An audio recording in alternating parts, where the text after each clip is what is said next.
Q. It's time. Hey, we're so back. We're back, baby. The ice is melted. Winter The ice is is over. melted. Winter is over. Winter has officially came.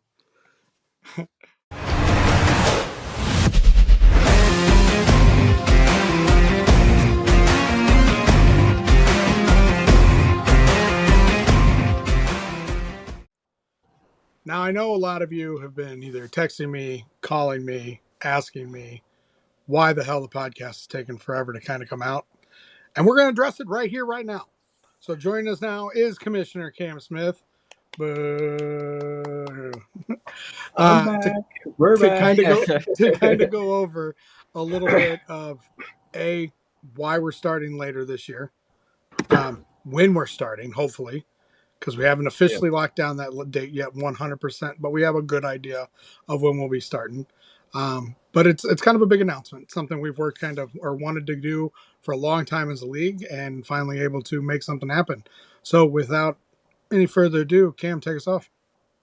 Yeah, first off, I'm glad to be back. Glad the pod is back. I know everybody's going to be excited. And now it's go time, right? This is some big news to kind of start us off, but a lot of our players know, but to make it official to kind of the public, and we'll post about this soon too. But we are no longer playing in Chesterfield, so Miracle Field is gone. The hard surface is no longer, which I know a lot of us are pretty happy about. But the big news is now we have kind of our own complex. We're making a little bit of a longer drive for some of us, shorter drive for others. But we are moving to Manchester Athletic Association. And for some of you wondering, oh, wow, I know that place, but it's a little bit run down. It's a little bit beaten up. It is right now, but we're going to bring it back, right? A handful of us went out there the other day, and we have a couple dates coming up here that we're going to really turn this thing around and hopefully kind of bring, sports and entertainment back to Manchester.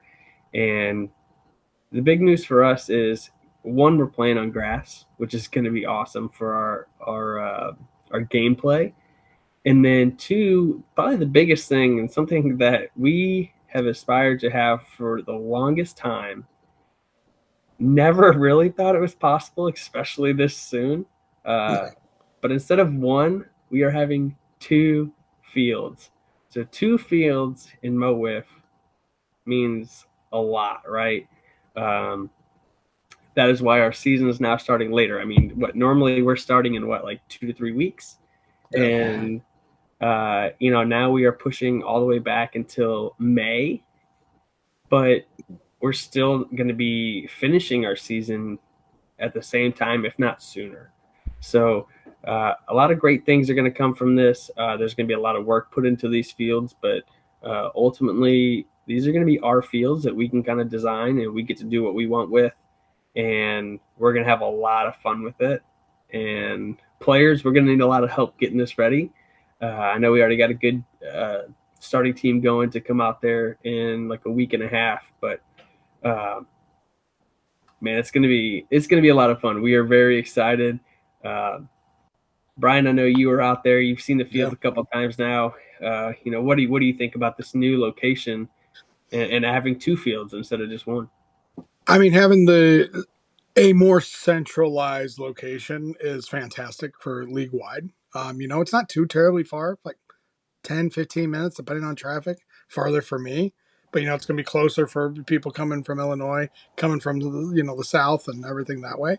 So, I mean, having the 2 fields, shortening the season, I mean, to an extent, right? It's still, we're going to go into August and everything. Same number of games. Yeah. Like nothing like that is changing. Yeah. But it's going to be bye weeks. It's going to be one of those things where, you go at Miracle, you might go 3-4 weeks and not play, but not also see anybody, right? And the other 3-4 weeks you play.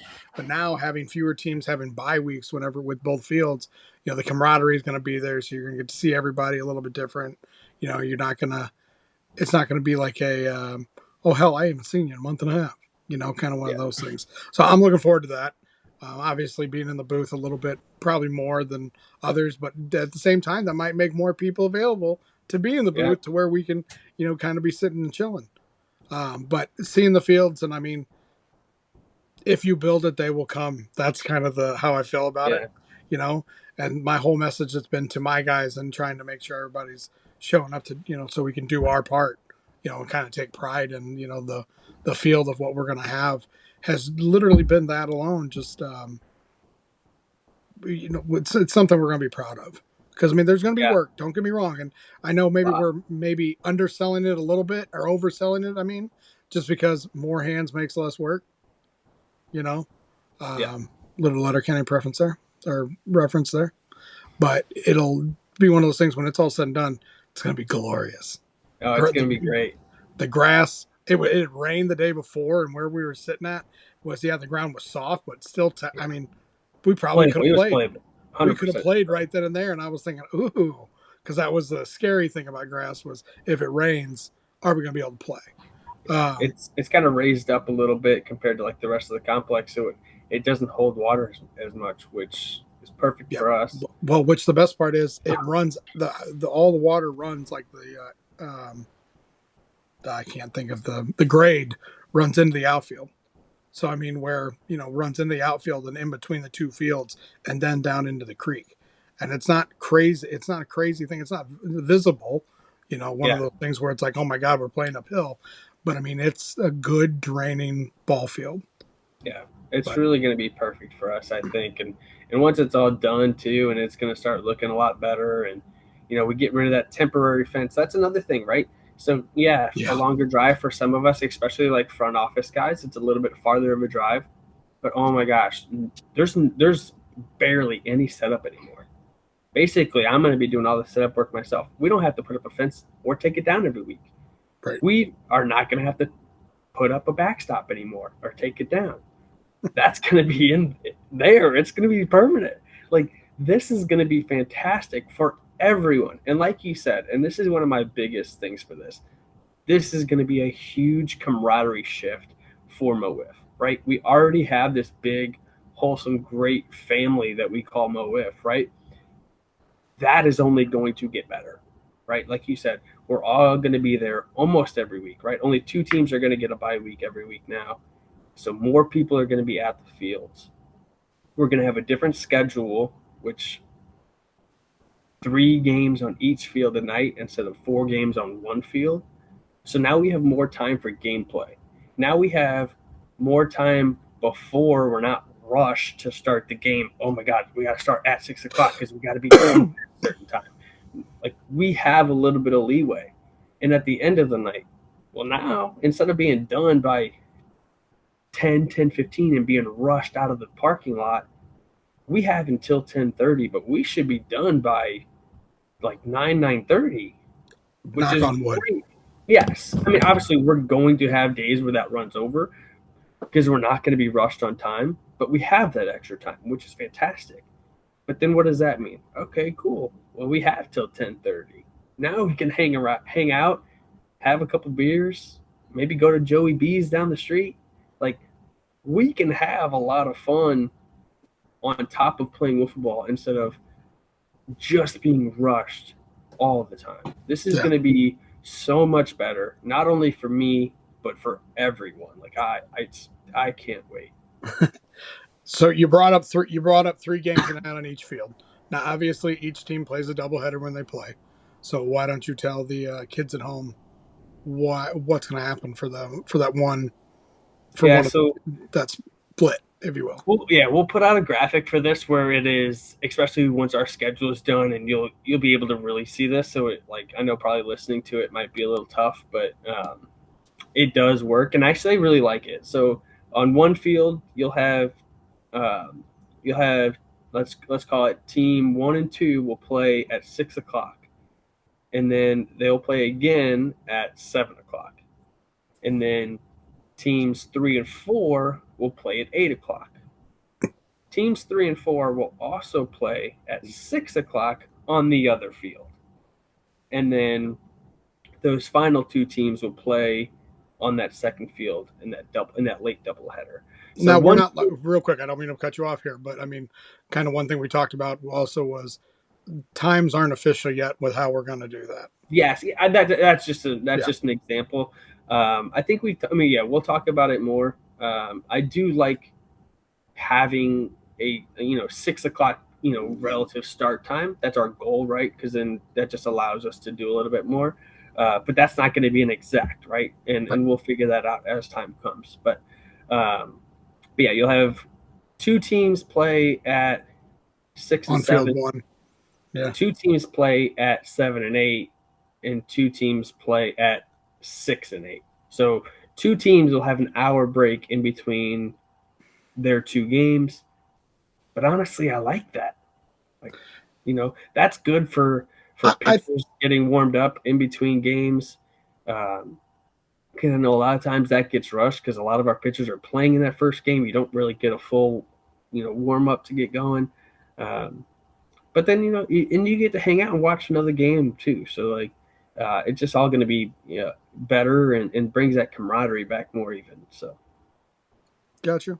Yeah, I think there's there are going to be difference of opinion when it comes to how that goes, but it's still the fact it's there. We got 2 fields, right? Something exactly. Even 14 months ago when we started this podcast, we talked about pipe dreams and where we want to see the league go and what we want to do, and then Mr.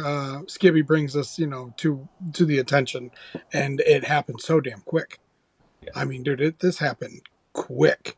Yeah, and I think I think it was like this podcast like a year ago. Like literally, I think it was this podcast, as introduction into season 5 podcast. Like it was like December 24. Well, yeah, but I mean like this episode of the podcast, right? Yeah, right? It's like the intro into the new season, right? It was. Everyone was asking, are we ever going to expand? And I flat out said no. I was like, this is never going to happen, at least not in the short term, like not anytime soon. And like now it's like, if you like look over the horizon a little bit, it's there, it's obtainable. Now it's accessible if we want to. Like, is that something we want to go forward with? Who knows? Like that's a huge process and a story for another day. It will not happen this year, obviously. But in the future, now it's a possibility, right? So now it's really a possibility because we need a third field. Here we go. Yeah, which there's room. Instead of looking here, turn this way. Look, there's another field. Yeah, there's room for a couple more. It's like playing Ballpark Tycoon right now, dude. You want to build a field? Click. Yeah, there it is. It's gonna be cool. But Q, what are your kind of thoughts on this? I know you haven't been able to be there yet, but you've heard the conversations and you're hearing us talk about it. What are your thoughts here on the new home of MO WIFF, which we don't have a name for yet? I have some ideas. I'm super excited for it. I no ill will to Chesterfield and Miracle Field. I never really felt like it was home. I felt like it was always somewhere where it was like, oh, we play here. It was like, I know you two definitely remember those times where it's like 6 p.m. and then they have the, the t-ball or the softball practice and you're pacing back and forth, Cam. You're like, let's go, Q. We got to do this. Let's go. Help me with this. I love the idea that we actually have a place where it's like, this is our home. Yeah. No one else plays here. The 2 fields is so great for the league because it makes it feel like a tournament every single time. Because if you get that bye, like, you got that hour break, you could turn and one field, it's a different game. It's like, oh, this game's boring. Let me turn and go to the next game. And I like the idea because it brings more people in. There's 2 more booths, 2 more announcers. It's like, it's so much better. I'm so excited. I think this definitely solidifies us as one of the best top 3, maybe top 2 Midwest leagues. I mean, we're fast pitch, we're number 1. Can't change my mind. Fast pitch, we're the best league in the Midwest, but we've got to be top 2. We're top 2 league up there in the Midwest. I mean, we now have our own facility. We have 2 fields, the talent that we've brought in, and we'll get to that hopefully here soon. But the talent that we have now, on top of adding a new home, it just bolsters our claim as a top 2 league in the Midwest, maybe even in the country.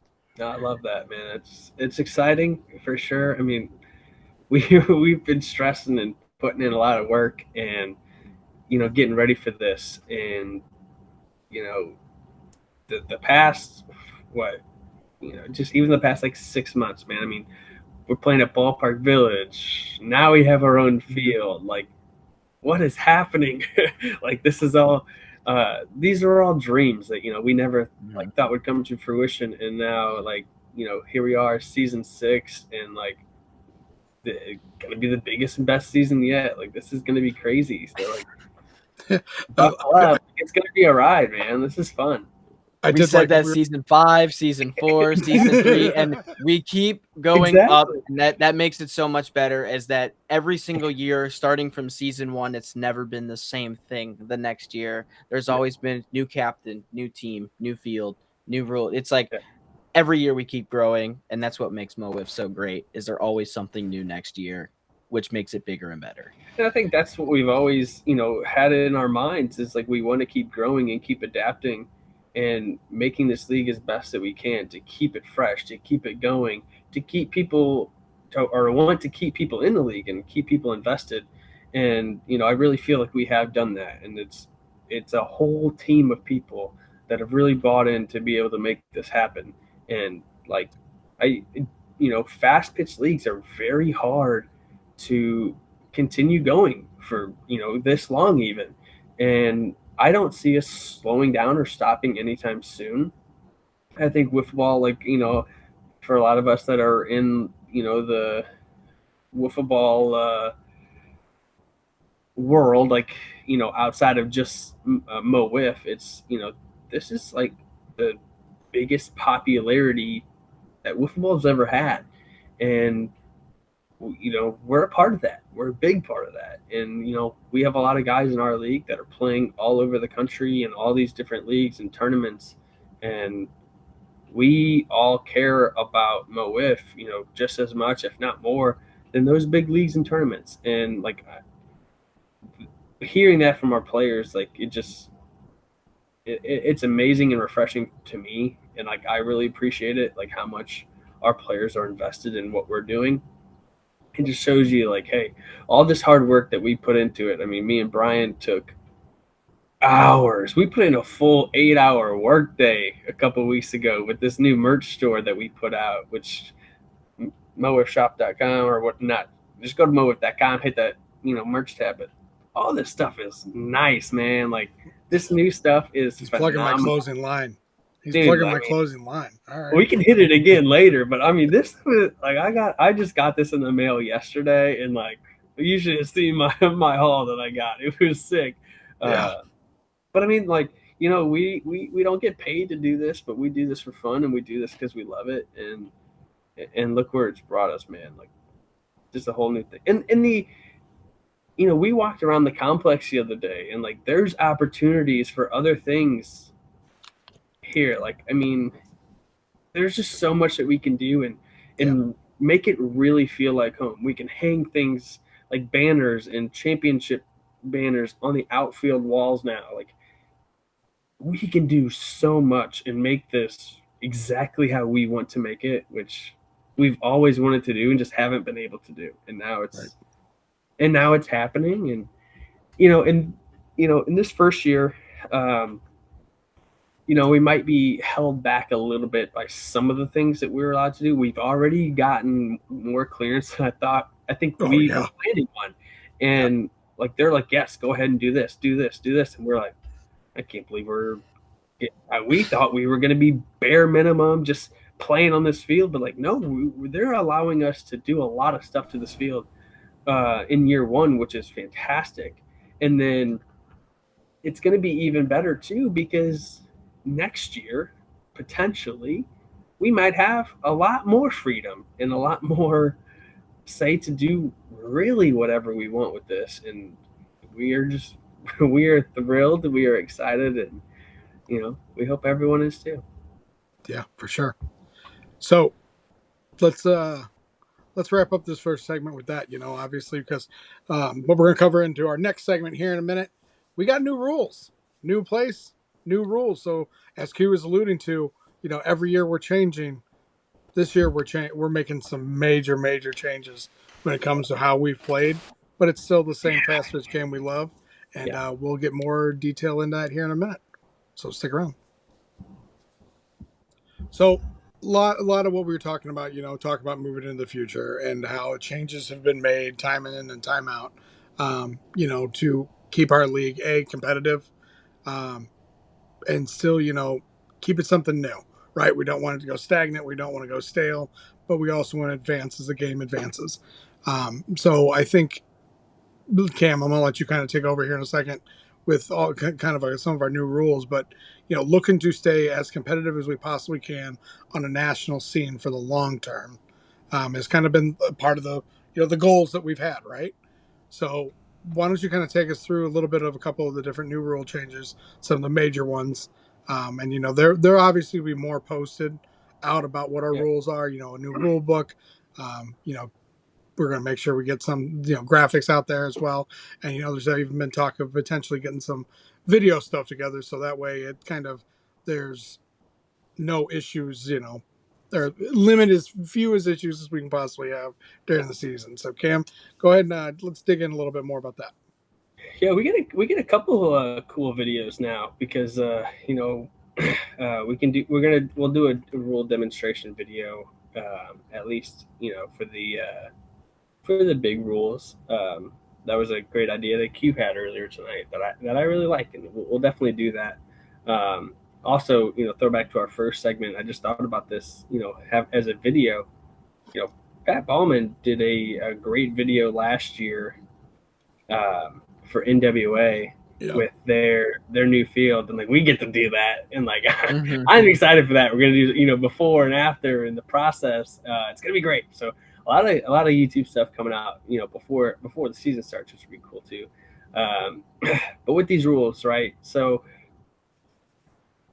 yes, like you said, part of this was based off of these national tournaments that we play in, and preparing us for that type of tournaments and style, since a lot of us do play in that. But also, we probably would have done this, 5 or 6 years ago, whatever it was, when we started. But Miracle Field held us back, right? With that field, we had limitations to what we could do. We could not play a UWIF style because of the field. The infield was a lot bigger. The field was hard. There was a lot of aspects. And at that time, us as a league, we weren't as good, right? We were a lot of new players, a lot of young players. We wanted to simplify the game to have the best product we could while still playing wiffle ball. Well, now switching to a grass field, the talent level where it's at here in this league, we are able to kind of change what we want to do here in MO WIFF going forward. And this was the perfect opportunity for us to do this. So the big change is a lot of our basic style rules are changing to UWIFs, right? So obviously we're not changing bats and types of balls we use, but if anyone's watched UWIFs, there's a little bit more. I feel like there's more action in the games, right? You're getting more people involved. One of the big ones that we'll start with here on this list, and I'm gonna kind of go all over the place with this because we don't have that list, in the best order, right? I just kind of followed the rule book. We voted on this and kind of took over. There still will be some MO WIFF aspects that we'll keep, but ultimately this is going to be very, very similar to a UF style gameplay. So with that being said, one of our these first big rule changes is that there is no longer going to be a 56 and under rule, which I know a lot of people like, and especially us as hitters. I think this I think some people think it will, offense will go down a little bit, but with our other rules, I really disagree.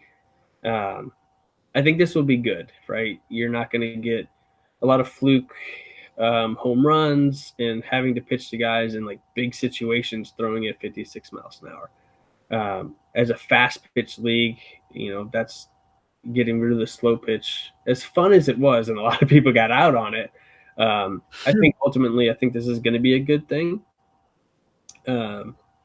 But yeah, no more 56 and under on walks. So you won't see that. I mean, guys can throw 56 and under if they like, but be my guest.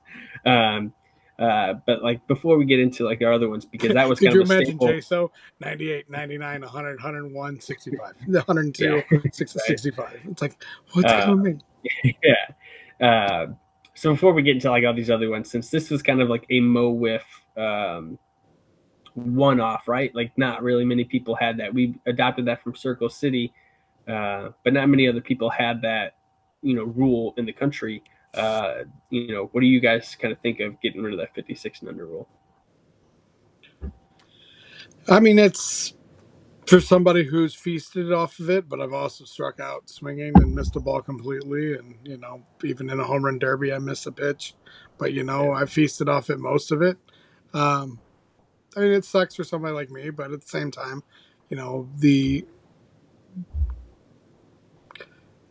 other rules in place that kind of keep offense going, I'm okay with, like trading, trade this for that kind of thing. Yeah. I get that.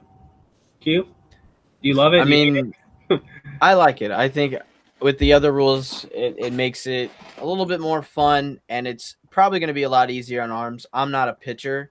If you've seen me pitch, it's not very good.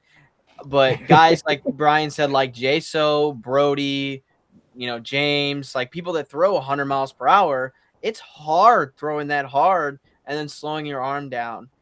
And from a hitter's perspective, coming from a guy who's on a team of people that have been hitting 55 and under, 56 and under for 20 plus years, we seem to get out on it a lot. And it does come to it, the first thing that comes to mind was the semifinals, Archers and Purge from the 2024 season, where Rory Rank hits a go-ahead grand slam to put them on top. And it's like, well, the Purge basically just ended their season on a knuckleball 55 and under lob pitch where you got Caleb Schweigert on the mound. It's like, he doesn't do that. He throws 90. So I like it. I think it was fun while it lasted, but I think with these other rules, it was time for it to go. Yeah, and I think we're in a stage where our league is good enough now that we don't need that, right? Guys are starting to hit, the fast pitch a lot better. I don't think we need to, go away from what we are in fast pitch. We have Skibby where it's 56 and under all weekend, or 55 and under all weekend. That'll be our time to where we can do that, and we'll stick with. We're straight up fast pitch now, and I think it's going to be exciting. I think it'll be fun. Another big rule, regarding that type of similar type of thing is our count is going to change as well. Instead of 5 balls and 3 strikes, we're going to go to a traditional baseball count: 4 balls, 3 strikes, and I think this one is going to be. I think it will help offense a lot. I think we're going to see more runs scored because of it. Not only because we probably will get some more walks, right? But also pitchers are going to have to throw strikes. Only 4 balls. Well, now I can't be getting too cute, right? I can't. Oh, I have 5 balls. I have an extra ball to play with. I can do this. Like, nope. Now I got to go right at a guy. I don't have a lot to work with here on. Trying to make the perfect pitch, and if it doesn't work, it doesn't work. Like, now I got to throw strikes, which in turn, hopefully, you'll see more hits off of, because guys are going to start throwing more strikes because they're going to have to. So I like this rule. Some people think, it'll help pitchers' arms. I don't necessarily know I don't think that really makes a difference, especially if there's going to be more walks. You're going to throw more pitches. But ultimately, I think it'll be good for offense. I think you'll start to see guys throw more strikes, and I think ultimately that's a good thing. So, Yep. anything from you guys on 4 balls, 3 strikes? No. You said I everything mean, I was gonna say. I got one thing. I think it makes it better. Like you said, you covered it for offense. It does make it a little bit better, and I just felt like the 5 balls. It is a little too much, and there's really nowhere else with fast pitch that does it. Yeah. You know, from a hitter standpoint, you get to work the count a little bit more, and you could set up pitchers. And from a pitcher standpoint, you covered it, Cam. It was like, okay, well, I got a 3-2 count. I need to get this guy. I have to throw a strike here, and it makes for more hits, more offense, and it's like from a batter, it's like, okay, I've worked you to a 3-1 count. I know you have to throw me a strike, and then you're prepared to swing. It's not like, okay, it's 3-1. I have 2 more balls to work with, so this guy can just throw around me or, throw a one-off pitch. So I think it's a good rule to move us forward as a league. Yeah, I think it'll be fun, and I think guys will get adjusted fairly quickly to it.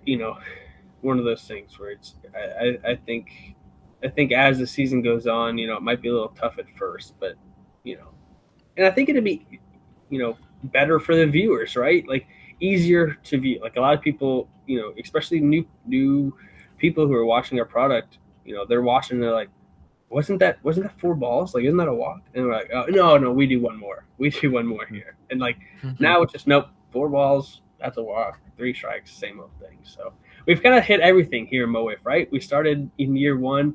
I can't remember if we had 4 balls. I think we might have had 4 balls in year 1, but we had 2 strikes. Then we went to a 5-3. And now we're at 4-3. So kind of just hit it all. Like, hey, let's just see what works the best. And every year, every change that we've made regarding the count, like it's always worked out really well. So, I kind of see this going the same way. So, Concur. Sorry. So another one of the big rules, with switching is, on ground balls, there is no longer a field it cleanly and you're out, right? Defense now is a lot more important here in Mo WIFF. Infielders, right? So we're gonna have to establish infielders now, and our infield is gonna be a lot shorter than what it was at Miracle Field. We don't have that big rounded infield that we have to work on. We'll have lines painted, and it'll be a little bit shorter, not too close. Like don't worry, it'll be fine. We're on grass. The ball's not going to be jumping as fast as it was over on the mondo surface. But now, anytime you field the ground ball, even though that would have been fun to watch. Sorry, I'm going to say it. That'd have been fun to watch. But continue. That'd have been scary. Yeah. So now we're once you field the ground ball cleanly, the infielder or the pitcher, I guess, will have to make a throw to the backstop. Basically simulating a throw to first base. But since we don't run bases and we don't have anyone running at first base, we just throw the ball to the backstop. And if you hit the backstop or the strike zone, out will be recorded. I am very excited for this. I love doing this at national tournaments, not only for myself, but as watching other games. Like it makes it more fun. It makes it a little bit more entertaining, and you never know. I mean, you could miss throws, and now there's more runners on base, and it opens up the game a lot, and yeah, it adds a whole nother aspect and makes defense that much more important. And I think it'll be fun for our gold hands winners, right? Like you're going to have more errors. Like guys are going to have more errors now. It's not just going to be, who fielded the most balls. Oh no, you have to make throws now too. And who can do that? And I think that's going to be a lot of fun. And I think it's also going to play, because there's going to be different levels of play. And I'm going to kind of take one of the rules from you real quick, following this through, since you brought up gold hands with if a ball gets through in the infield, for it to be considered, it gets on the ground through the infield, it can be constituted as a double if it rolls all the way to the wall. You could have somebody make a hell of a play where now some people's speed is going to play a little bit, where if they got to get down to stop a ball, kind of to stop the ball from hitting the wall, to keep it as a single instead of a double, where a double may clear the bases, or something that way. It's just going to kind of keep that defensive strategy to where things like that will be remembered more when it comes to, gold hands, because gold hands, yes, normally statistically 9 times out of 10, it's going to go to the player with the highest fielding percentage, right? But there's times where you're getting players that make the above average play, just like last year's runner-up gold hands, Johnny. You and Johnny went toe for toe, but Johnny had, just because as tall as he is, he was bringing shots back that were over the fence left and right. Those are things that people remember as well to kind of play. And so now, somebody makes a couple plays, or working in the outfield and keeping the ball down, or keeping it, no doubles defense, if you will. But like your point, though, defense is so much more important now, because now, even though like at Miracle Field, once that ball got through, you didn't have to touch it. Yeah, the play was over. Like, it's just ball landed in the outfield or whatever, it gets through. Like, that's what it is. Now, the ball is live until the ball is stopped, and if that ball is rolling, and I'll go over this rule real quick. Is now, it no longer matters where the ball lands, from the infield and the outfield as a single or a double. Anything that lands in the infield or outfield or rolls through, and that's a single. Like, even if it lands in the outfield, it is now a single. Doubles are if a batted ball rolls all the way and rolls into the fence. Once it makes contact with the fence, that is a double. And you might think, oh, like, that's kind of weird. Like, it does happen when we hit guys hit the ball as hard as they do on the ground, especially. Like, it happens more times than you think. Triples are obviously still the same. Home runs are obviously still the same, but singles and doubles are now a little bit different. So you could technically, and I've done this. I did this at UWIFs this year. Hit a ball to the warning track, and it lands a foot from the fence. It's a single. It never touched the wall. It's a single. Yeah. Like, that can happen. Aaron Judge 2 nights ago smoked a ball off of the left field fence, and it was a single. It broke the wall, but it was a single. So, like, you can hit the ball that far, and it could still be a single. Obviously, it is an adjustment. It is different, and like, now a little bloop over the third baseman's head isn't a double anymore, and like, that's just part of the game. But it's going to come in other ways. I really like the rule, and like you said, Brian, I really like the defense aspect of it now. Guys are going to have to go stop that ball from hitting the wall, and those plays get so exciting. PLW just posted one the other day of Dustin Staggs running and diving in the dirt. They put the question out there: is that the play of the year, defensive play of the year? It was phenomenal, and it wasn't even an out. Like, it literally just saved a base. It saved a base and saved the game, if I'm not mistaken. I could be wrong, but we don't need to get into the details of it all. But I mean, it was those things. So the one question I know people are going to ask, and we'll kind of wrap it up with this question, is going to be, well, if we're taking away the easy double, of the ball hitting the outfield, is, how are we keeping the offense going? So I guess it's not really a question, but with the new field and everything, it's kind of neat where walls are going to be different sizes all throughout the each field. Yeah. Right. Yeah. We have a 6 foot wall down left on one field. It's 8 feet in right, and it might only be 4 feet in center.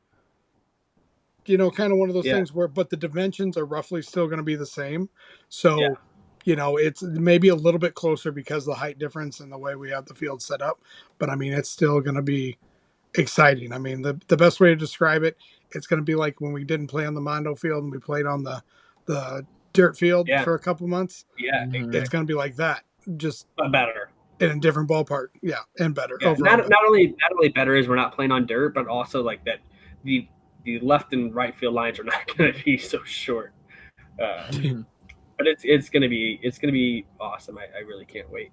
Doesn't matter where the lines are. People are still going to yell at me if I call fair or foul. That'll never go away. Permanent nice foul poles now. Yeah, the foul poles are already in the ground except for one field.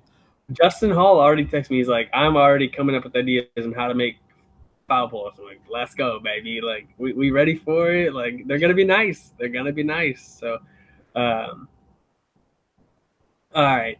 So let's keep going on these rules.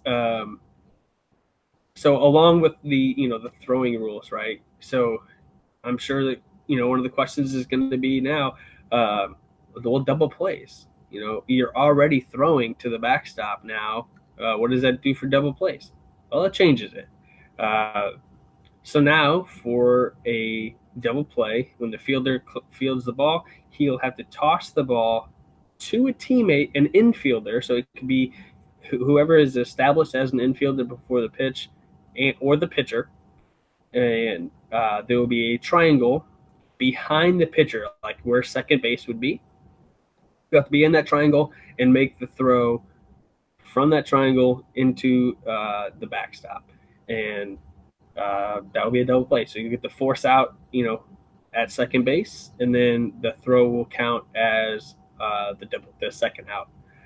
So even like with 2 outs, if there's 2 outs and there's a force play available, you could easily toss it to second base, and you don't have to make the throw. You just get the easy out at second base, which is great. So that one's pretty simple, with the double plays. It's always fun, watching it at other tournaments. You're getting more of your teammates involved. So that would be pretty cool too. Another big rule, and I think this rule would really help offense a lot. Like, this was my big push for, a lot of people were questioning, how are we going to implement more offense? I think this is the biggest rule that we could have done to create more offense. And I'm sorry, Spencer Foss, but there is no more bucket as a pitcher, right? Spencer was the only pitcher in our league that benefited. But he took advantage of it so much better than everybody else because he used it more than anybody else. Like, I did it a lot too, but not the level that he did. Like, if you watch a lot of my games, I used 1 or 2 balls majority of the time. Like, I would say 90 to 95% of my games that I was just having fun with it. And like Spencer and like Caleb and Colin and like guys like that. We ain't got to air everybody out. No. I'm just saying, like, they're still going to be good pitchers, all of them. That's not a question. I'm just saying they utilize that rule, and this is a kudos to them, and why we change it and why we think offense will now get better is because they were so dominant in doing that. You never knew what ball they were throwing. So now it was, how many pitches do I have to think of that they can throw in this particular spot? It was so hard to ever really know. Now it limits it a little bit. All those guys and everybody else still has a lot of different pitches with one ball, and they'll still be good. Right. But now hitters, your list went from 10 pitches to 5, and we want to generate more offense. This will help that. Like, it just is a little bit more predictable as a hitter of what pitch is coming. And, I really like the rule. Like, I think it's just so hard to hit off of a guy throwing from a bucket. And this just, kind of levels the playing field for everybody, but really just gets us all some good looks at the plate, and I think that's the biggest thing. For sure. All right. One more rule before we move on here. I got to give kudos to a guy who has been asking for this rule for like a couple of years now. It's been like 3 or 4 years that he's been asking for this rule. So Nick Bone, you finally got your wish, and wild pitches are now a thing in Mo Wiff. And to anybody wondering, what is a wild pitch in wiffle ball? Well, if you don't hit the backstop or the strike zone, with the pitch. Like if you sail one over the backstop, if there's a guy on base, that runner moves up a base. And I tell you, I've won games like this, and I've almost lost games like this, and it is the best and worst thing ever. And I'll tell you, as a pitcher, you get a little bit tighter when you're out there, and there's guys on base, and it really messes with you, and that creates, it could create more offense because like some pitchers are like, oh, I can throw this pitch and not really worry about where it's going to go when I'm not worried about a wild pitch. I can try something and not be anywhere close and not worry about it. Well, now if there's a guy on base, I'm like, well, I don't know if I should throw this pitch because if I miss and that runner moves up, well, now I can be in really big trouble. So I think this rule will really come into play, I think, quite a bit, especially early on this season as guys get used to it. But I think it's going to be a good one. I think it'll be fun too. And I forgot to mention this too, so I'll do this real quick. Singles now, right? If you hit a single and you just smoke a single into the outfield and no one touches it, no infielders lay a hand or a finger on it, no infielders touch the ball. If a guy is on base, that runner moves up 2 bases. So no more station to station with singles. Now, if an infielder gets a hand on it, knocks it down or whatever, if they touch it, it's a dirty single and runner only moves up 1 base. But if it gets through, it's a clean single right through the infield, no one touches it. And there's a guy on first base, it's now first and third. And where that wild pitch now comes into play is if you say you walk a guy, right? And now you throw a wild pitch. Well, that runner goes to second base. Next guy hits a single, that run scores. That's why it's so important. And that makes it more fun. Also, doubles clear the bases. So if you had, like before, last year, if you had a guy on first and you hit a double, it's now second and third. This year, if you have a guy on first and you hit a double, he scores. Just like that. So, like I said, those types of things I think will cater to more offense. And I think we'll see that, especially as the year goes on. And I'm really excited for it. But definitely second half of the season, once guys start really getting used to these rules, I think you're going to see a lot of this. And I think offense will take a step up for sure. Well, good deal. All right, Cam. Well, I appreciate you kind of sticking around and kind of going over a couple of the rules. I think here in the third segment, we're going to get to dig in a little bit more fun. We're going to go over our draft results. We had our draft a couple weeks ago. Kind of going to go through that and introduce you to a couple of the new players. Some people may know just from national circuits. Some may know from different leagues, but there might be some people you've never heard of before that impressed during the spring training event. So stick around, and we'll be right back with our third and final segment, going over our draft results. So as many of you know, and if you don't know, you know now, we had our draft for season 6 a couple weeks ago. So we wanted to kind of sit here and kind of finish up this podcast opening for season 6 with our draft results, pretty much. So we're gonna go through each player, where they got drafted, what we know where they played from, and just a little bit about everybody. So with that being said, we get into our first overall draft pick with the Archers. They selected Tommy Hernandez. So many of you know Tommy. Tommy's played throughout the nation, different kind of tournaments and everything. Definitely a five tool style player. That's definitely a bona fide winner. So I think the Archers right there got themselves one hell of a pick there. Yeah, I know there's some questions about his, full-time availability. But regardless, the Archers don't really need a guy that's full-time. So getting Tommy here at number 1, I don't think was that much of a question. I mean, the guy just hits everywhere he goes, and he can pitch too. But even more than that, the kid's just a one-of-one guy. He is a positive energy. and I've got to play with them for these past couple of months with BLW, and the Archers, if they weren't already, one of the teams contending for a title, that trade that they made with the Melonheads last year to get this pick just really put them over the edge. So I'm excited to see what Tommy does here at MO WIFF. Yeah, for sure. Q?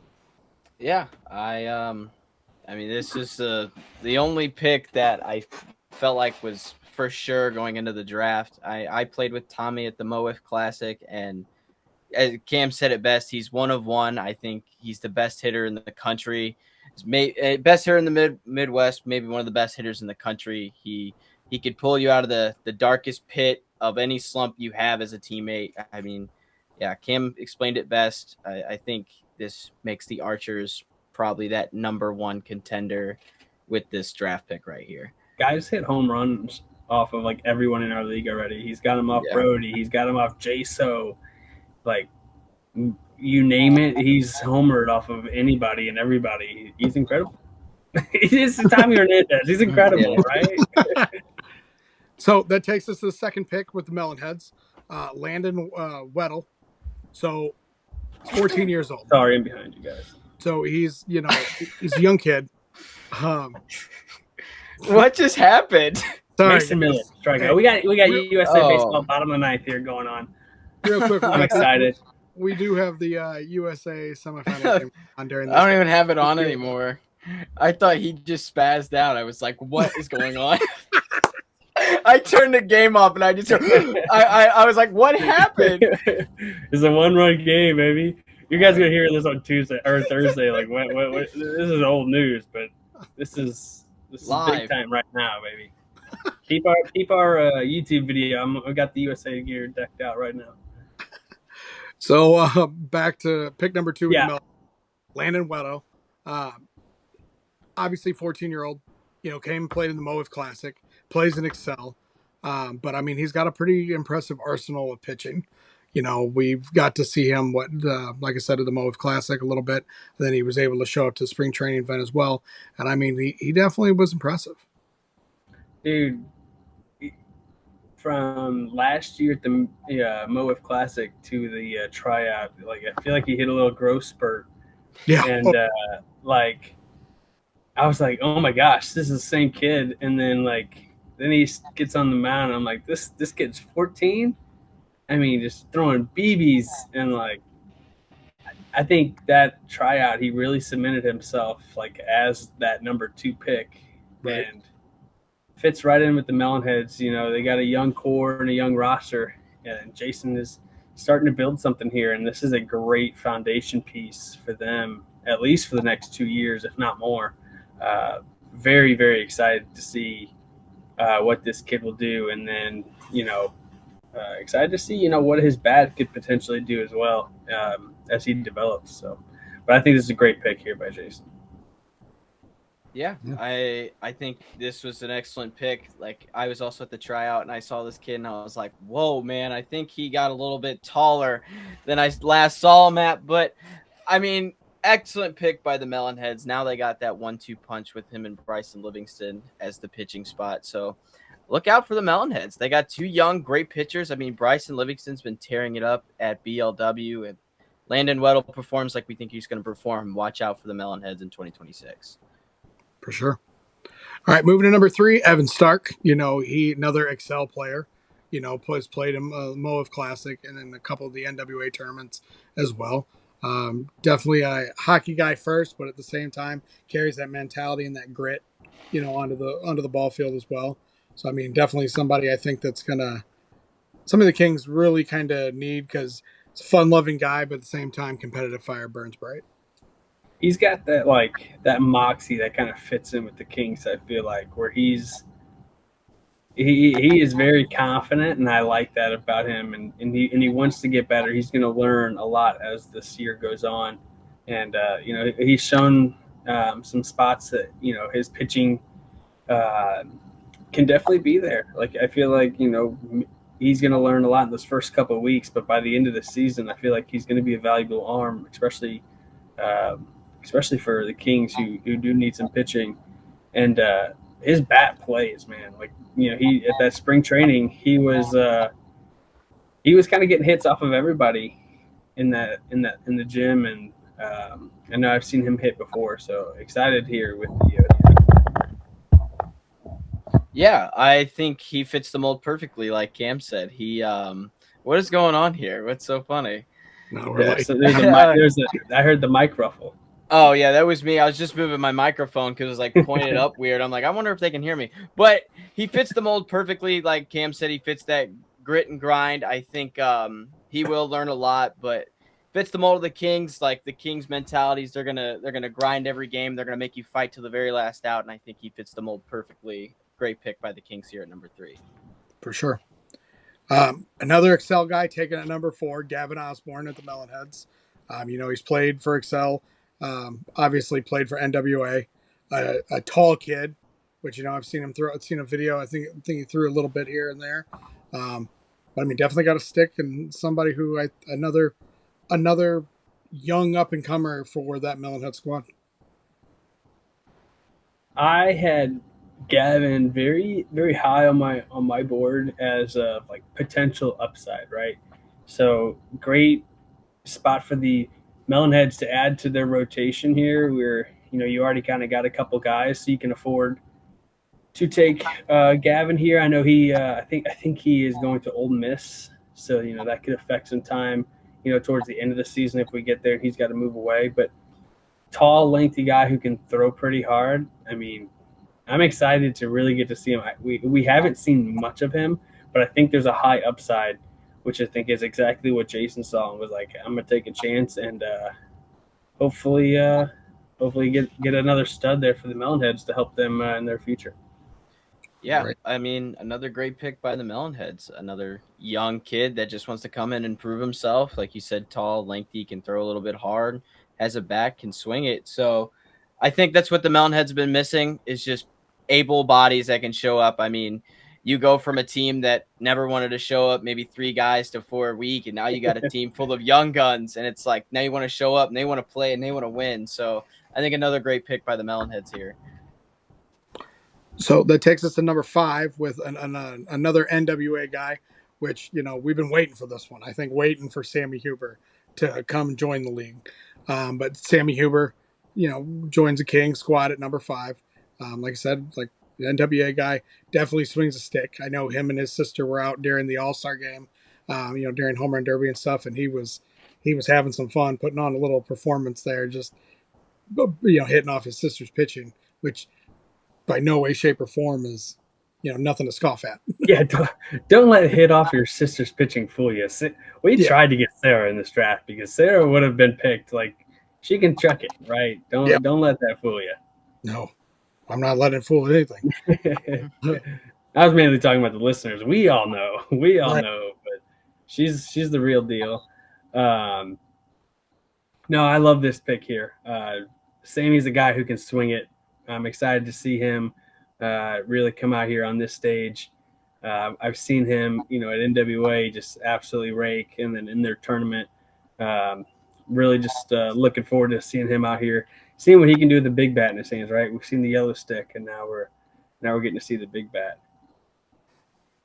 Yeah, I mean, I want to say the old trope that we've said for the last, I think, 2 drafts. Can these NWA guys translate into Mo Wiff? But I think now I'm just tired of saying that because every time we say that, they do translate, and now they're some of the best players in our league. So I think Sammy Huber, with the experience of NWA and playing against guys and hitting bombs off guys that play in Mo Wiff and are superstars in Mo Wiff, I think he'll translate just fine. I think the Kings have had another successful draft. Yeah, I like it. I think Sammy has the potential to be one of the better hitters out of this draft class, for sure. And I mean, it's, don't get me wrong. There's some big names yet to still be said, but he's got that background that shows that he can. Yep. He's done it in everything that he's played, and yeah, especially with a couple of these guys in the draft class being part timers, this could definitely be a spot for him to slide in and show that he's one of the better hitters in this class. For sure. So that brings us to number 6 and our first trade of the draft in the first round. The Mambas trade up with the Archers and they draft their guy Andrew Leday. So Leday probably one of the biggest names we have in this draft, right? Arguably the biggest name, has some of the most experience, I guess, in any part of how Wiffs is played, whether it's slow pitch, medium pitch, fast pitch, right? So, definitely somebody who's got tons of experience. He's played all over, all different styles.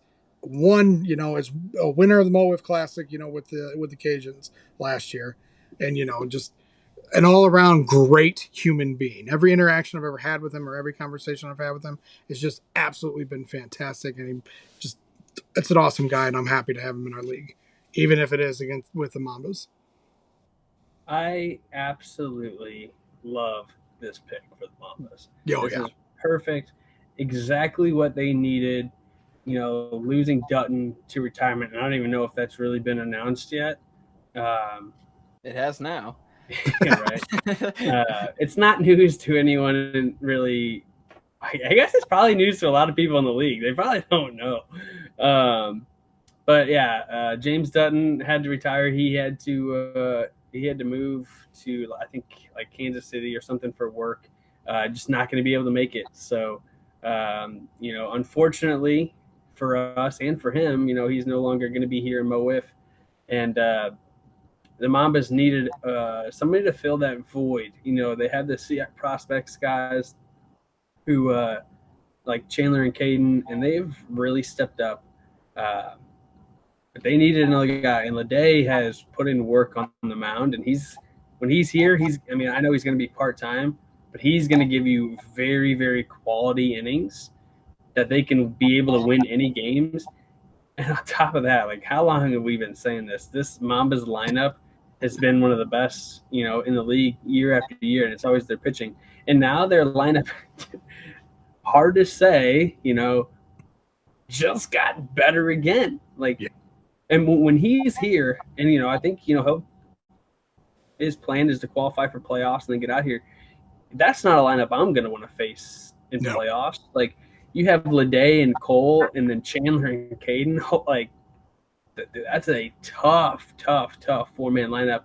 And even if they hit 5, like, that's still very tough. So Leday is a 1 of 1. I know the Archers thought about him at 1 for a second, him and Rory are old buddies, but ultimately they went Tommy, which I thought, longevity in Mo WIFF, I think, was the right move.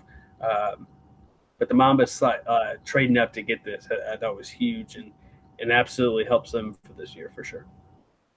Yeah, great pick. Correct me if I'm wrong, but didn't he just win BLW Silver Slugger? That's the style we play now, and he just won the Silver Slugger for that league. Didn't he bat like 300? He batted very highly, hit a bunch of home runs. I think Tommy was even second too. So we just got BLW 1 and 2 Silver Sluggers. Yeah. Yeah, you said it, Cam. This lineup is formidable. That 4-man lineup is absolutely dangerous. I think now adds another bat with Cole. Their problem in the past, it's been like Cole, and then it's just been no disrespect, but everybody else, it's like, hey, we just need to get around Cole and get everybody else. Well, it's like Cole. Then you got Andrew Leday, who hits 300 and hits a lot of bombs in fast pitch. Then you got Chandler and Caden. It's like, oh, crap. Now we can't pitch around Cole Layton to get to somebody else. Hey, I think I speak from experience. I speak from experience. You can't sleep on Chandler or Caden. Right? I say the Thunderbird playoff matchup, Caden hit that ball, that line drive off Brody. That still hasn't landed. That ball's still climbing. Like, I'm pretty sure he hit that thing on a rope, and it was going. It was a crazy double. If the fence was 6 inches shorter, it's a double fencer. But it's one of my favorite home runs to watch visually. Yeah, it was so pretty, so clean, clean. And Chandler called it. He called game that day to me in a text message, because he literally told me Caden was going to take my number 1 deep. But it happened. It is what it is. Ball don't lie. This is going to be a fun pick when he's here. He's a fun guy. I've known him for quite a few years now. I'm very excited that he's joining us here in Mo WIFF, and I'm excited for it. Not excited to face them, but excited that he's here. So takes us to number 7. We have Alex Esparza, drafted by the Kings, a Slater Wiffle Ball League from Slater Wiffle Ball here in Missouri. he's still learning the fast pitch style of play, or at least our style fast pitch. But he showed skills, pretty well. Represented himself, put himself a good showing during the spring training event. I mean, enough to be picked 7 overall. Yeah, one thing that I love about this guy is he wants to play. He wants to get better. He wants to learn and play with us, and like that's going to put him in the right spot to get better. He's definitely got that drive. He's got a nice little swing. Pitching needs a little bit of work, but he's got some of the fundamentals down, which I think is key, right? I think of a guy kind of not necessarily, I'm not going to say he is Spencer Foss, but like just reminds me of the first time that I saw Foss. In the spring training, Foss didn't really know what he was doing. Never would have thought he was a guy that was going to throw 90, but we looked at a couple of things and we're like, okay, he can be a ball player. This guy has that drive, and he wants to learn. Him and his buddies stuck around after the spring training event, and they kept balling, right? Like we were all leaving, and they were still putting in work. So I really like this, and he had messaged me, about asking about like the balls that we use, because he was using like a scuff ball, and I sent him a video of how I cut my balls. And he immediately ran to the store, came back. I mean, it was probably 30 minutes. He had already cut one up and showed me, and then he's already been putting in the work. So I absolutely do love this pick. I think this could be a little sleeper pick, and he could surprise a lot of people, because I see that potential, and I see that will to want to get better. So absolutely love it. Yeah, I know. Oh, did you just cut me off? Go ahead. Yeah, I did. I apologize. That's all right. I'll be quick here. I think this is our Josh Wheeler, Spencer Foss pick, like you said. Again, Cam, every year we have that one person that just has no experience, just wants to do it because they love the game and they love the idea. So I think he's got all the upside in the world, and that's all you need is drive and passion. You'll get there eventually. I'm in year 5 and I'm still learning stuff. So take all the advice you can get, my man. You'll get there. I promise. Keep putting in the work. Yeah, even though I tried to cut you off, you said exactly what I was going to say too. So that's perfect. So, all right. So we get to pick number 8, where the Archers, trade with the Purge. The Purge trade completely out of the first round, and out of the draft, essentially. Pretty much for the most part, because they had a full roster. That's what I'm trying to say. Thank you. But no, they had the full roster, obviously. But the Purge pick up a second pick next year, or is it 2028? It's something funky that I'll have to look up. The graphic right here says it, but I don't have it written down for me while I'm talking. But one of my favorite picks, and I don't know how much we're going to get to see him. All right, but again, the Archers really don't need somebody there every week. But Caleb Jeter, one of the up-and-coming stars in the country when it comes to players. I know he's only played a couple years under his belt, but he's a high-profile draft pick with a proven track record pretty much under his belt now. But the question is going to be, how many times do we get to see him? Is this going to be a one and done, like a dueling like we saw last year? Or are we going to maybe only see him once or twice? Let's just call a spade a spade. Everybody knows it's coming. I re-signed Doolin after they made this pick. Yeah, that was funny. And it's to get them both out here. I talked to them in Texas last month, and I said, we got to get you guys here at the same time. They're best friends, and we got to go head to head.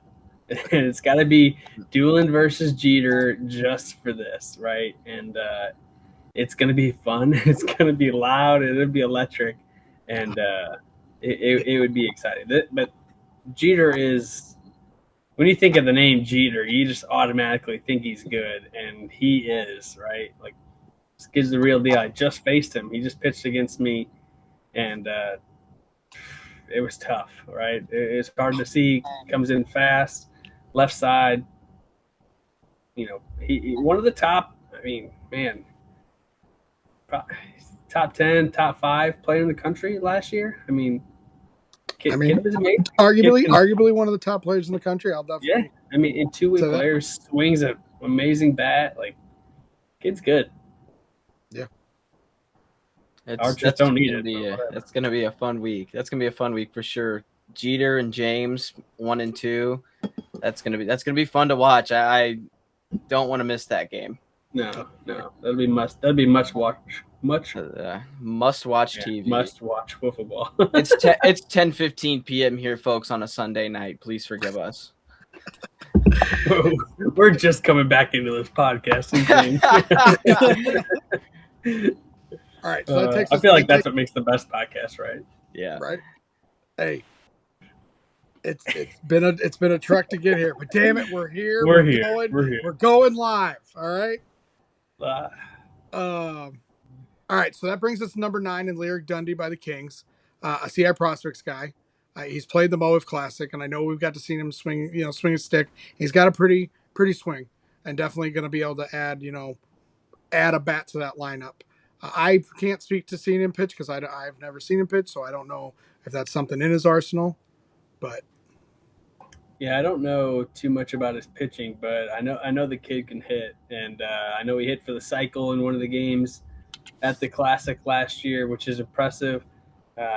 Definitely very high upside hitting. The Kings lineup, I mean, don't sleep on it. They got a lot of guys that can swing the stick, so even if they got part-time guys or guys that miss here and there, they're going to have a good lineup no matter who's in that lineup. And I mean, he's just one of those guys that those CI prospect guys just continue to play ball everywhere and get a lot of reps. And now with our new scheduling format, he's probably going to be here a lot with this CI prospect guys. They'll probably all ride down together, and less bye weeks for teams means they'll all be here together more often. So this could be a guy that slides into that top half of that Kings lineup, which is crazy. Coming in here at pick number 9, but definitely a guy that I could see popping off as the year goes on. Yeah, I mean, I don't know much about Lyric either. I think I heard what Cam heard. He's a really good hitter, can swing it. But all I know is that the Kings are going to have a young, fun lineup, and Chandler Arcade, they need to probably start renting a van because all these CI Prospects players are coming down here. I don't know what they drive. I think it's a car. They need to get the U-Haul ready because all the CI Prospects guys are coming down here. So, same with Excel, man. Yeah. I made the joke looking at this when I was putting everything together, making sure I had everything right for the draft and little notes and stuff. And I was like, well, last year was the NWA draft. This year is the Excel draft. Selling, then it's just like, sprinkling some CI prospects in each draft. And it's like, yeah. That's good, though. It's good to see other local leagues come down into ours. So no, I like that.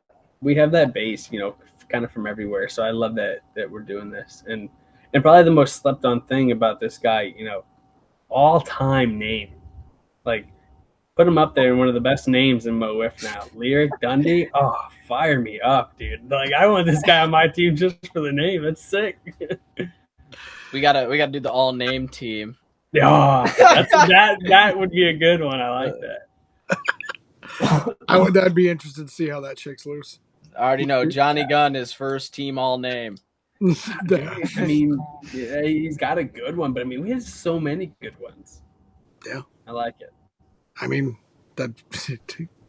Oh shit! I'm not even going to touch that one with 10-foot pole. All right, so we go into the second round and the 10th overall pick. The first pick of the second round goes to the Melonheads, and they take the older brother to their first round draft pick in Landon Weddle with Levi Weddle, another Excel guy, another Mo WIFF Classic guy. We're starting to see these players that have been around for a couple years now, that we might not necessarily played in, the league already, but have been to the tournament. You go back and watch kind of the video. He's kind of definitely somebody who's not afraid to jump on the first pitch and, start swinging. So I personally can appreciate that as somebody who loves swinging at the first pitch. And I love this pick here. You add a brother to the team. especially for a guy who lives far away, who's only 14. This is perfect. A smart move by Jason. Hey, you guys ride down together. Need you both here. He's going to be a good glue guy too.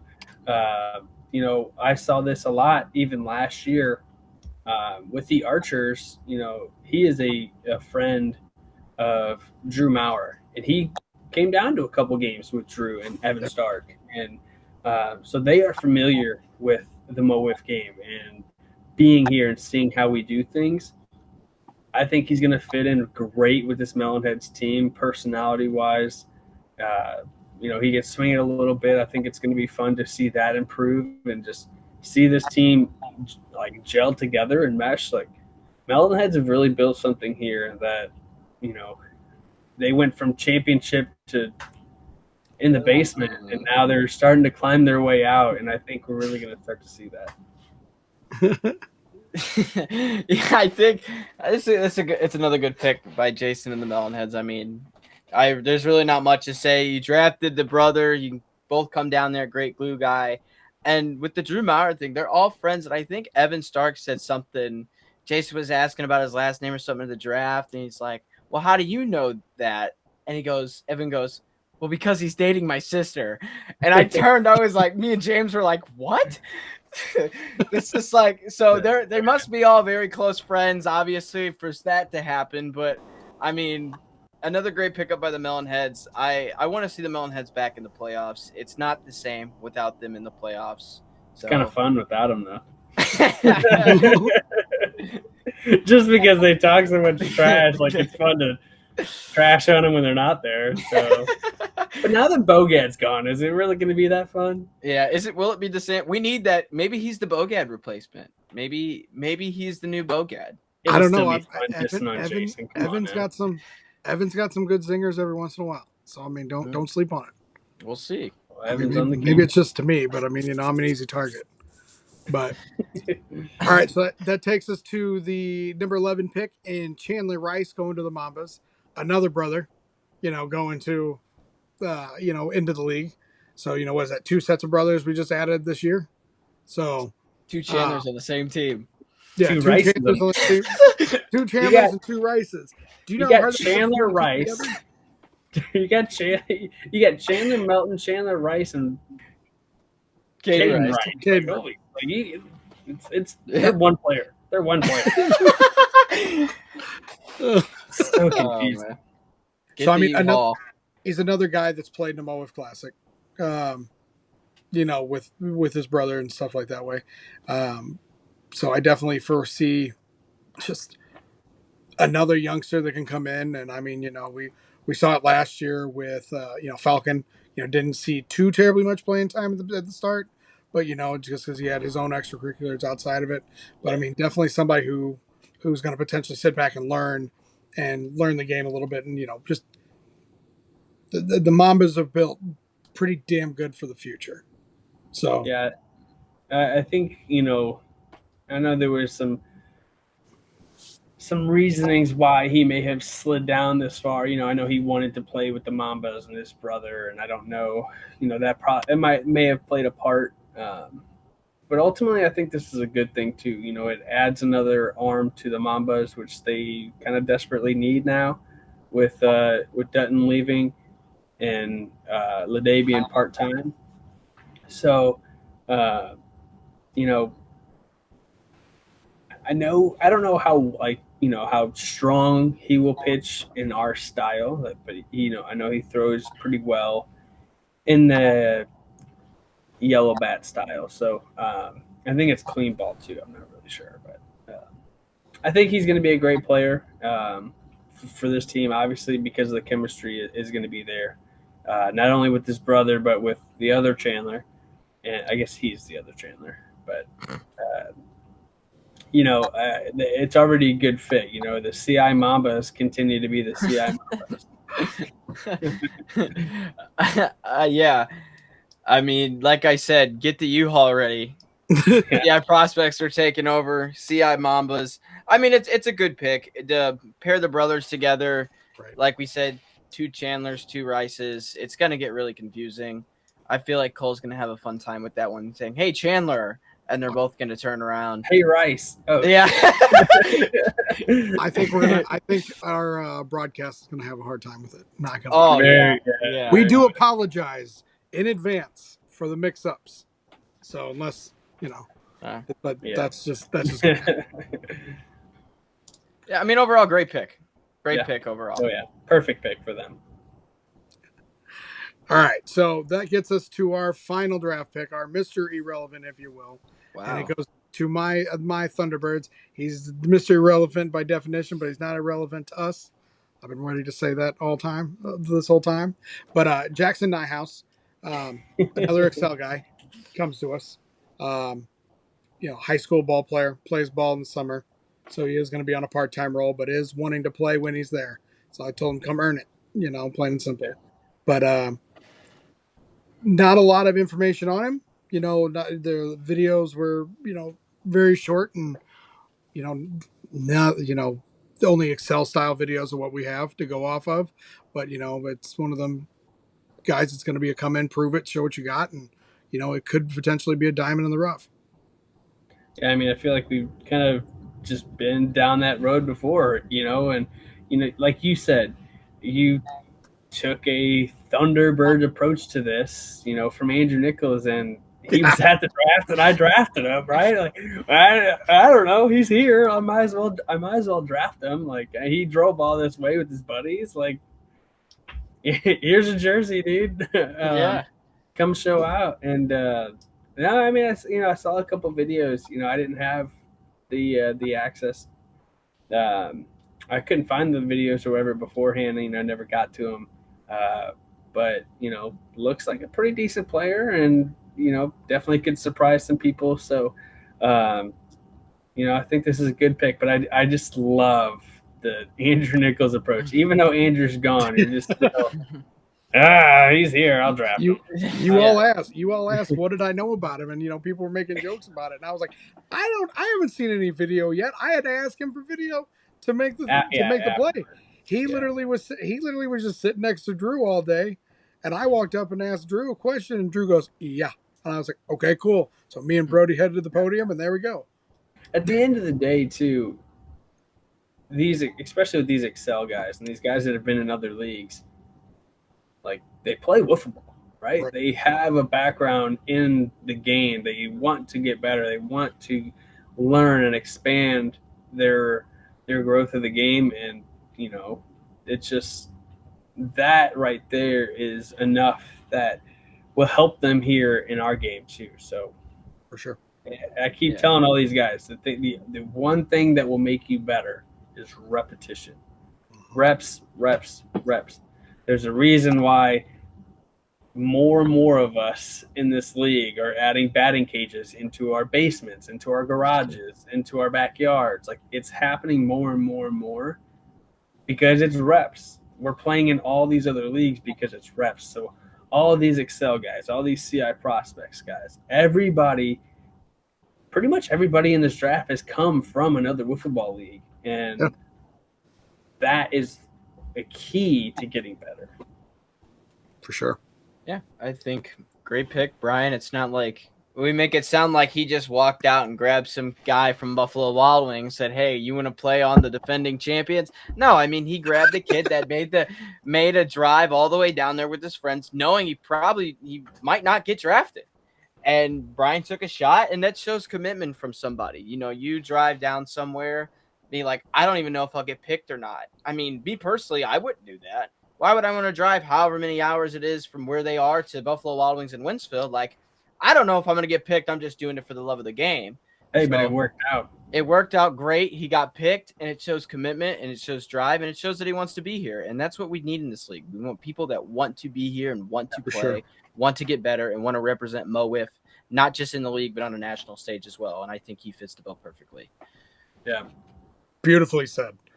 Beautifully way to end that. Yeah. But, no, I mean, that concludes pretty much our first pick. We want to thank and congratulate everybody who was drafted this year, and for the guys that did register. Let me hit on that real quick. Just being the commissioner and all, I want it to come from me. Like, I do it's very tough, right? You know, you sign up and there's a lot of guys even that probably deserve to get picked and didn't. And that is not saying that you're not good enough or we don't want you. We do want you. We really do. The problem is we only have a limited number of roster spots, right? Every team has 8 spots. Every team is filled except for one. There's one roster spot available, and it's for a reason, right? The Mambas have a spot open because we have free agents, and with their roster, with those CI prospect guys, if they can't make it out and Cole's in trouble, now he has to find a free agent who will be able to be there on that day. So, like, I do see that spot getting filled at some point during the season. And all these guys that were in the draft, you could be part of that phone call too, because he can reach out to you. You are free agents now, undrafted free agents. So, like, at some point in the season, you know, CI prospects can't be there. Cole's going to call somebody up, and it could be a rookie. So, you know, keep putting in that work and show. And you know, it's not saying you won't get picked up next year, because we could easily see it. I know we probably won't have a MO WIFF Classic this year, but there are other tournaments around that we are always at. So please, and we're not having the Classic because NWLA is here. Correct. Let's plug that here. Yeah. So, that is the only reason. The field that we normally use, we are using it for a national tournament. But we have eyes everywhere, and we all have phones, and they all have video. So we'll see all of that. So don't give up on us if you want to join this league. Just keep putting in that work and show that to us. You know, it sucks not being able to draft guys that signed up that want to play in our league. It really sucks for each one of us captains and me as the commissioner. It really is difficult. It's the hardest part about running a league and running a team is telling people no. Even like guys on our teams, some of them are part-time because we don't have spots for them, right? We have 8 roster spots. A lot of us only play, 5 guys. So very difficult, but we do thank you guys all for signing up every year and wanting to be a part of this, because that's what makes it go. Well, that wraps it up for the first podcast of the season, boys. So I want to thank Cam.